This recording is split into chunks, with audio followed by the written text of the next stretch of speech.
आज मैं आपको बताऊंगी हमारे ट्रेडिशनल ड्रेस के बारे में जो कि चुंगमाला बोलते हैं।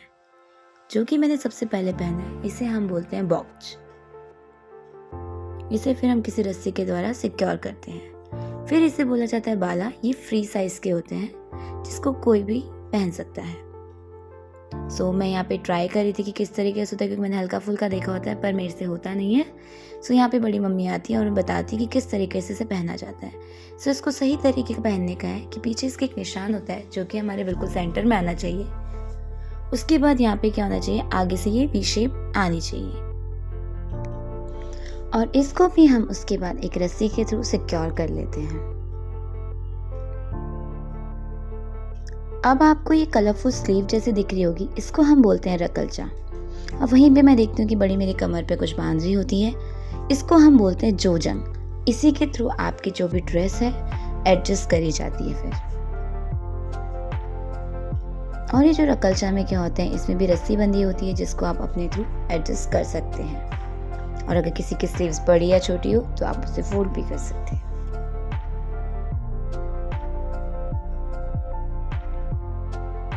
देख रहे होंगे ये अपर पार्ट मैं आपको दिखाऊंगी अभी। ये भी फ्री साइज का होता है, इसको हम चुंग बोलते हैं हमारी लैंग्वेज में। और किस तरीके से इसे पहना जाता है यहाँ पे देख रहे होंगे आपको। इसको जोजन के थ्रू एडजस्ट करा जाता है, फोल्ड करके किसी तरीके से।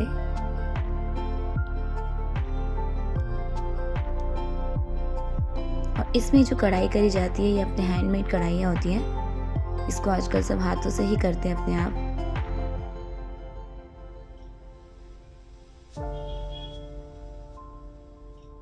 यहाँ पे मुझे पहले से ही होता है कि जो आगे का पार्ट है क्यों इसे तब तक ऊपर रखा जाता है जब तक इसको सेट ना करा जाए।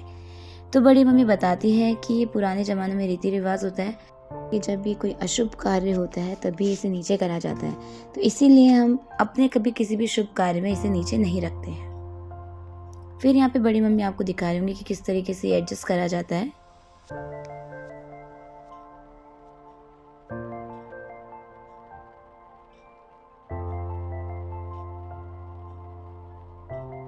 तो अब आपको दिख ही रहा होगा कि ये जो जोजंग है इसी के थ्रू आपका पूरा जो भी चुंग है वो एडजस्ट करा जाता है। फिर इसे साइड से क्या करा जाता है, बीच सेंटर्स में कस के बांध दिया जाता है, जिससे कि एक एंड तो आपका सेंटर में दिखता है सामने से और एक आपका कमर की साइड से दिखता है।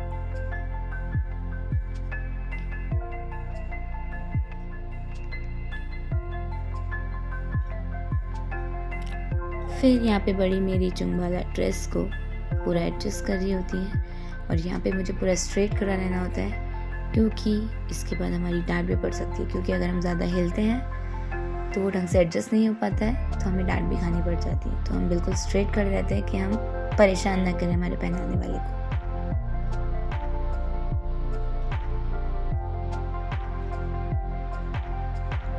और इसी को हमारी ड्रेस बोलते हैं। जब हम ये पूरा ओवरऑल पहन लेते हैं तो इसे हम ऊपर के चुंग और नीचे को बाला बोल के, तो इसका नाम इसीलिए पड़ा है चुंग बाला।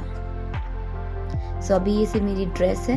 अभी मैं इसके साथ ज्वेलरीज भी पहनूंगी जो मैं आपको दिखाऊंगी अब आगे। ये जो मैंने सबसे पहले लिया है इसे हम बोलते हैं चंद्रहार।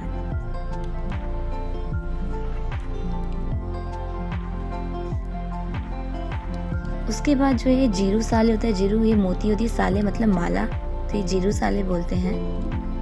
और ये जो ग्रीन कलर की है इसे हम पोती बोलते हैं। कानों में जो है उसे बाली बोला जाता है। उसके बाद मैं स्कार्फ देख रही होंगे आप, मैं स्कार्फ एडजस्ट कर रही हूँ। ये इसीलिए करा जाता है जिससे कि जो हमारी जो माथे में है ये ज्वेलरी, इसे हम चंपाकली बोलते हैं, जिससे कि इजीली हमारे स्कार्फ में फिट हो सके। उसके बाद तो थोड़ा खुद भी अच्छा लगना होता है। उसके बाद बिंदी, मैंने कहा बिंदी बहुत ज़रूरी है। उसके बाद बारी आती है हाथों की, तो हाथों में हम पहनते हैं बाह।